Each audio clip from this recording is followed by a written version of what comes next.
नमस्कार दोस्तों, you and V TV पर आप सभी का एक बार फिर से बहुत बहुत स्वागत है। आज की बेहद बड़ी खबरें दोस्तों, मुख्य समाचार जो सामने निकल के आ रहे हैं आपके लिए लेकर आए हैं इसी वीडियो में। चलिए दोस्तों, आपको पहली बड़ी खबर बताते चले। नरेंद्र मोदी सरकार ने अपने प्रचार पर रोज खर्च किए करीब 2 करोड़ रुपए। आरटीआई से बड़ा खुलासा हुआ है दोस्तों, आपको खबर बताते चले। नरेंद्र मोदी सरकार ने पिछले साल अपने प्रचार पर रोजाना करीब 2 करोड़ रुपए खर्च किए हैं। आरटीआई के तहत मिली जानकारी के अनुसार मोदी सरकार ने पिछले वित्तीय वर्ष में अखबारों, इलेक्ट्रॉनिक मीडिया और होर्डिंग्स आदि में विज्ञापनों के माध्यम से करदाताओं के लगभग 720 करोड़ रुपए खर्च कर दिए। सरकार की तरफ से यह राशि खुद के प्रचार पर खर्च की गई। वहीं आपको बताते चले, मुंबई के रहने वाले आरटीआई एक्टिविस्ट जतिन देसाई ने आरटीआई के तहत इस संबंध में जानकारी मांगी थी। ये बड़ी खबर दोस्तों निकल के आई, ये देख सकते हैं। ये वही आम जनता की मेहनत की कमाई है जिसे मोदी सरकार अपने विज्ञापन पर उड़ा रही है। एक तरफ देख सकते हैं, भारत में दिन पर दिन भुखमरी बढ़ती जा रही है, गरीब जनता के पास खर्च तक को पैसे नहीं है। और वहीं केंद्र में मोदी सरकार 8,500 करोड़ का प्लेन खरीदती है, अपनी विदेश यात्राओं पर खर्च करती है, लेकिन गरीबों को देने के लिए उसके पास पैसे नहीं है। और ये बड़ी खबर दोस्तों देख सकते हैं, आरटीआई में ये बड़ा खुलासा हुआ है। आप लोगों की राय दोस्तों इस खबर पर बहुत ही महत्वपूर्ण है। आपकी जो भी राय हो दोस्तों, आप कमेंट बॉक्स में कमेंट करके बता सकते हैं। इसी बीच दोस्तों एक और खबर आपको बताते चले। पंजाब में कृषि कानून को लेकर भाजपा को एक और तगड़ा झटका। युवा भाजपा महासचिव ने छोड़ी पार्टी। जी हां दोस्तों, पंजाब से बेहद बड़ी खबर सामने निकल के आ रही है। कृषि कानूनों को लेकर पंजाब में चल रहे विरोध प्रदर्शन के बीच भाजपा को एक और बड़ा झटका लगा है। दरअसल भाजपा के पंजाब युवा मोर्चा के महासचिव बलविंदर सिंह संधू ने पार्टी से इस्तीफा दे दिया है। कृषि कानूनों के विरोध में संधू ने यह इस्तीफा दिया है। बता दें कि बलविंदर सिंह संधू से पहले भाजपा के राष्ट्रीय महासचिव और कोर कमेटी के सदस्य मलविंदर कंग ने भी भाजपा छोड़ दी थी। अपने इस्तीफे में बलविंदर सिंह संधू ने आरोप लगाया कि केंद्र सरकार पंजाब को आर्थिक रूप से नुकसान पहुंचाने के लिए कठोर कदम उठा रही है। पंजाब में भाजपा के प्रदेश अध्यक्ष अश्विनी शर्मा और भाजपा युवा मोर्चा के पंजाब अध्यक्ष भानु प्रताप राणा को भेजे अपने इस्तीफे में संधू ने लिखा कि मौजूदा समय में किसान संगठन, आढ़ती, छोटे व्यापारी और मजदूर वर्ग केंद्र सरकार द्वारा लाए गए कृषि कानून के खिलाफ लड़ रहे हैं। ऐसे में वह परिस्थिति को देखते हुए पार्टी से इस्तीफा देते हैं। गौरतलब है कि कृषि कानून का सबसे ज्यादा विरोध पंजाब और हरियाणा में ही हुआ है। कृषि कानूनों के चलते ही एनडीए के सबसे पुराने सहयोगी शिरोमणि अकाली दल ने एनडीए से अपना कई साल पुराना रिश्ता तोड़ दिया था।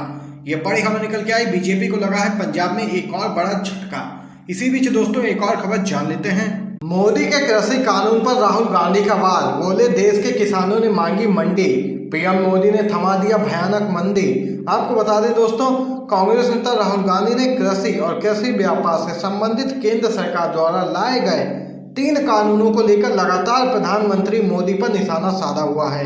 राहुल गांधी नए कृषि कानूनों को किसानों, मजदूरों और देश की नींव को कमजोर करने वाला बता चुके हैं। इसी कड़ी में कांग्रेस नेता ने एक बार फिर से प्रधानमंत्री मोदी पर साधा है निशाना।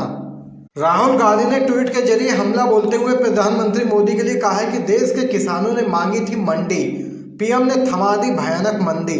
इसके साथ ही उन्होंने एक अंग्रेजी अखबार की खबर को भी ट्वीट किया है, जिसमें कहा गया है कि बिहार के किसान कृषि कानूनों का विरोध कर रहे हैं और पंजाब के किसानों की तरह मंडी की मांग भी कर रहे हैं।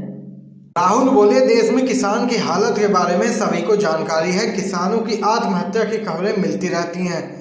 इस तरह से देश ने स्वीकार कर लिया है कि किसान आत्महत्या करते हैं, लेकिन हमें स्वीकार नहीं करना है। हमें किसान, मजदूर, छोटे दुकानदारों की रक्षा करनी चाहिए। हमें उनके साथ मिलकर खड़े होना चाहिए, क्योंकि किसान और मजदूर इस देश की नींव हैं। अगर वह कमजोर होंगे तब यह नींव भी कमजोर होगी। यदि हम उनकी रक्षा करते हैं तभी देश मजबूत होगा। ये तमाम बातें कही है कांग्रेस के पूर्व अध्यक्ष राहुल गांधी ने, और एक बार फिर से लिया है आड़े हाथों प्रधानमंत्री नरेंद्र मोदी और उनकी केंद्र सरकार को। इसी बीच दोस्तों एक और बड़ी खबर आपको बताते चलें।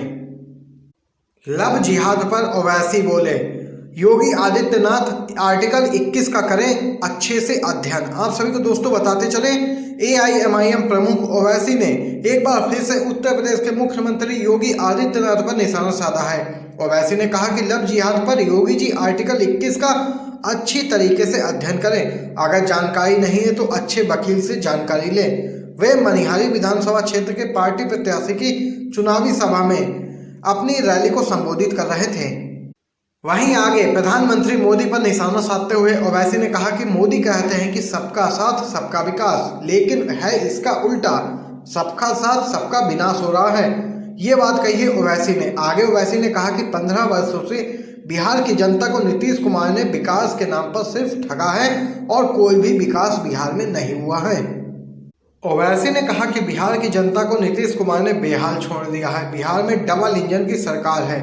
इस डबल इंजन की सरकार की वजह से विनाश डबल तरीके से हो रहा है।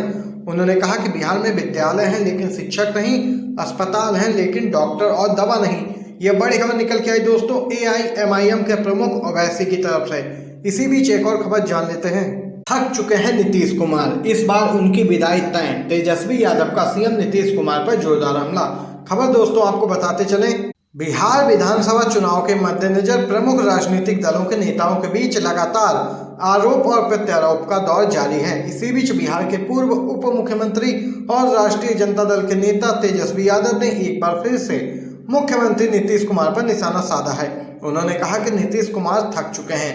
बिहार की शिक्षा और स्वास्थ्य व्यवस्था चरमराई हुई है। अस्पतालों में डॉक्टर, नर्स और कंपाउंडर तक नहीं है। बिहार में 1 लाख की आबादी पर सिर्फ 77 पुलिसकर्मी हैं। तेजस्वी यादव ने कहा कि नीतीश कुमार बताएं कि 15 साल में उनकी क्या उपलब्धि है।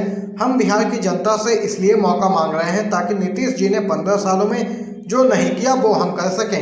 नीतीश जी महंगाई और पलायन जैसे मुद्दों पर क्यों नहीं बोलते हैं। बिहार में महंगाई है, पलायन की समस्या है, गरीबी है, उद्योग धंधे नहीं है। इन सब पर वह चुप्पी क्यों साधे हैं, बोलते क्यों नहीं है। इस पर CM नीतीश कुमार, ये कहा है तेजस्वी यादव ने। आपको दोस्तों एक और बड़ी खबर बताते चलें। बिहार में रैली में बोले प्रधानमंत्री मोदी, माँ तुम्हारा बेटा दिल्ली में बैठा है। लोग बोले सड़क पर भूखी प्यासी माँ, जब तड़प रही थी तब कहाँ थे। बिहार चुनाव में प्रधानमंत्री मोदी की एंट्री हो चुकी है, लेकिन इस बार एंट्री इतनी असरदार नहीं दिख रही है, जिसकी एक बड़ी वजह है बिहार के लोगों का गुस्सा। लॉकडाउन से लेकर बेरोजगारी पर सरकार को जवाब देते नहीं बन रहा है। 2 करोड़ सालाना रोजगार की बात की थी, जिसे अब तक नरेंद्र मोदी ने पूरा नहीं किया है। और वहीं फिर लॉकडाउन में पैदल चलकर आए बिहार वासियों का गुस्सा तो भाजपा और सहयोगी दल JDU के लिए सबसे बड़ी चिंता बना हुआ है। प्रधानमंत्री मोदी ने छपरा में जनसभा को संबोधित किया, जिसमें उन्होंने छठ पूजा को लेकर बड़ा बयान दिया था। उन्होंने कहा कि माँ तुम छठ पूजा की तैयारी करो, तुम्हारा बेटा दिल्ली में बैठा है। इस बयान पर काफी सवाल खड़े हो गए। पहला सवाल तो प्रधानमंत्री मोदी के खुद बोले बयान पर उठ रहे हैं। उन्होंने हाल ही में कोरोना से लड़ने के लिए एक मंत्र दिया था, जब तक दवाई नहीं तब तक ढिलाई नहीं। फिर प्रधानमंत्री चुनावी रैली में ऐसी कैसे छठ पूजा की तैयारी के लिए बोल सकते हैं। और वहीं फिर दूसरा सवाल सोशल मीडिया पर लोग लॉकडाउन के दौरान उठा रहे हैं। इन माओं का ख्याल प्रधानमंत्री ने लॉकडाउन के दौरान क्यों नहीं रखा था, जब वह हजारों सैकड़ों किलोमीटर भूखी प्यासी पैदल घर की तरफ चल पड़ी थी। ट्रेन की पटरी से लेकर सड़क हादसों में सैकड़ों लोगों की जान चली गई, भूख प्यास से बेहाल हो गए। इन माओं की याद तब प्रधानमंत्री मोदी को क्यों नहीं आई थी। आपको बता दें कि बिहार विधानसभा चुनाव में दूसरे चरण का मतदान 3 नवंबर को होगा। इसी के साथ दोस्तों एक और बड़ी खबर आप सभी को बताते चलें।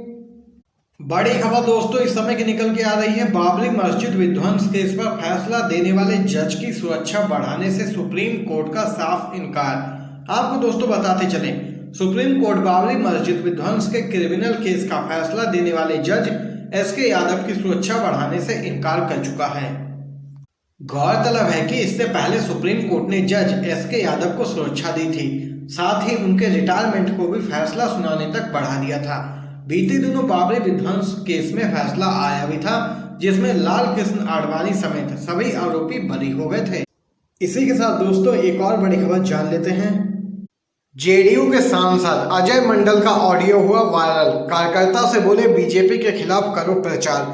आपको दोस्तों बताते चले, पीरपैंती के पूर्व विधायक सह निर्दलीय प्रत्याशी अमन कुमार का समर्थन और भाजपा का विरोध करने का JDU सांसद अजय मंडल का ऑडियो तेजी से सोशल मीडिया पर वायरल हुआ है। आरोप है कि ऑडियो पीरपैंती के टोला के एक JDU कार्यकर्ता चंदन कुमार ने वायरल किया है। यहाँ ऑडियो क्षेत्र में एक चर्चा का विषय बन गया है। ऑडियो में सांसद निर्दलीय प्रत्याशी अमन कुमार को समर्थन देने की बात करते हुए जेडीयू नेतृत्व के निर्देश पर ऐसा करने की बात कर रहे हैं। आपको दोस्तों बताते चले, चंदन ने फोन कर सांसद से पूछा कि 3 दिन पहले आप पीरपैंती आए थे लेकिन हम लोगों को सूचना नहीं मिली।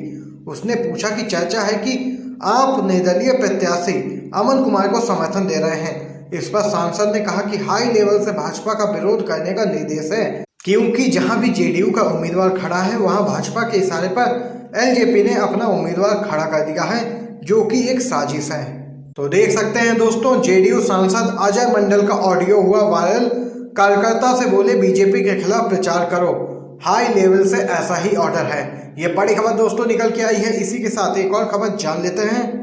बिहार विधानसभा चुनाव से संबंधित एक और खबर दोस्तों आपको बताते चले। सोशल मीडिया पर कांग्रेस ने लॉन्च किया है बदलो बिहार गेम। जी हाँ दोस्तों, बिहार चुनाव में कांग्रेस प्रचार की रोज एक नई तकनीक लॉन्च कर रही है। बीते रविवार को पार्टी ने सोशल मीडिया पर बदलो बिहार गेम नाम से एक गेम भी लॉन्च किया है।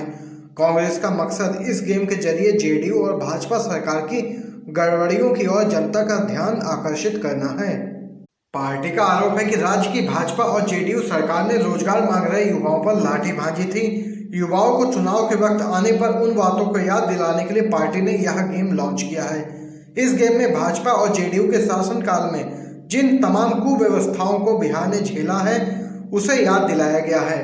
साथ ही उस पर निशाना साधने वालों को सफल घोषित किया जाता है। वहीं कांग्रेस पार्टी का दावा है कि गेम को काफी रोचक बनाया गया है। गेम प्ले होते ही बैकग्राउंड म्यूजिक भी शुरू हो जाता है, जिसमें कांग्रेस द्वारा जारी बोलो बिहार महागठबंधन सरकार का थीम सॉन्ग बजने लगता है। पार्टी के मुताबिक इस गेम को सोशल मीडिया पर युवा खासा पसंद कर रहे हैं। ये बड़ी खबर दोस्तों निकल के आई है। इसी के साथ एक और खबर जान लेते हैं। उत्तर प्रदेश के पूर्व मुख्यमंत्री अखिलेश यादव का आरोप, मतदाताओं को भयभीत करने के लिए सरकारी मशीनरी का इस्तेमाल कर रही है भारतीय जनता पार्टी। आपको दोस्तों बताते चले, समाजवादी पार्टी के मुखिया अखिलेश यादव ने उत्तर प्रदेश की 7 विधानसभा सीटों पर होने वाले उपचुनाव में सपा और राष्ट्रीय लोकदल के उम्मीदवार की जीत का दावा तो किया है। साथ ही उन्होंने सत्तारूढ़ भाजपा पर हार के अंदेशे में सरकारी मशीनरी का दुरुपयोग कर मतदाताओं को भयभीत करने का आरोप लगाया है। वहीं सपा की ओर से जारी बयान में अखिलेश ने कहा कि भाजपा की लोकतंत्र, लोकलाज और लोक मर्यादा के प्रति कभी आस्था नहीं रही है। वह तो सत्ता पाने के लिए कुछ भी गलत करने तक से परहेज नहीं करती है। और वहीं अखिलेश यादव ने आगे कहा कि जनता भाजपा की नीति, नियत, चाल और चरित्र से भली भांति परिचित हो चुकी है। अब जनता बीजेपी के झांसे में आने वाली नहीं है। यह बड़ी खबर निकल के आई सामने उत्तर प्रदेश के पूर्व मुख्यमंत्री और सपा के राष्ट्रीय अध्यक्ष अखिलेश यादव की तरफ से। दोस्तों, आज की तमाम बेहद बड़ी खबरें आप लोगों ने जानी है आपके अपने YouTube चैनल U&V TV पर। वीडियो अगर दोस्तों आपको पसंद आया हो तो लाइक कीजिएगा और इन खबरों को अपने सभी दोस्तों तक जरूर पहुंचाइएगा। और वहीं अगर चैनल पर नए हैं तो लाल कलर के बटन को दबाकर बेल के आइकन को भी जरूर दबाइएगा। दोस्तों, वीडियो देखने के लिए आप सभी का बहुत बहुत धन्यवाद।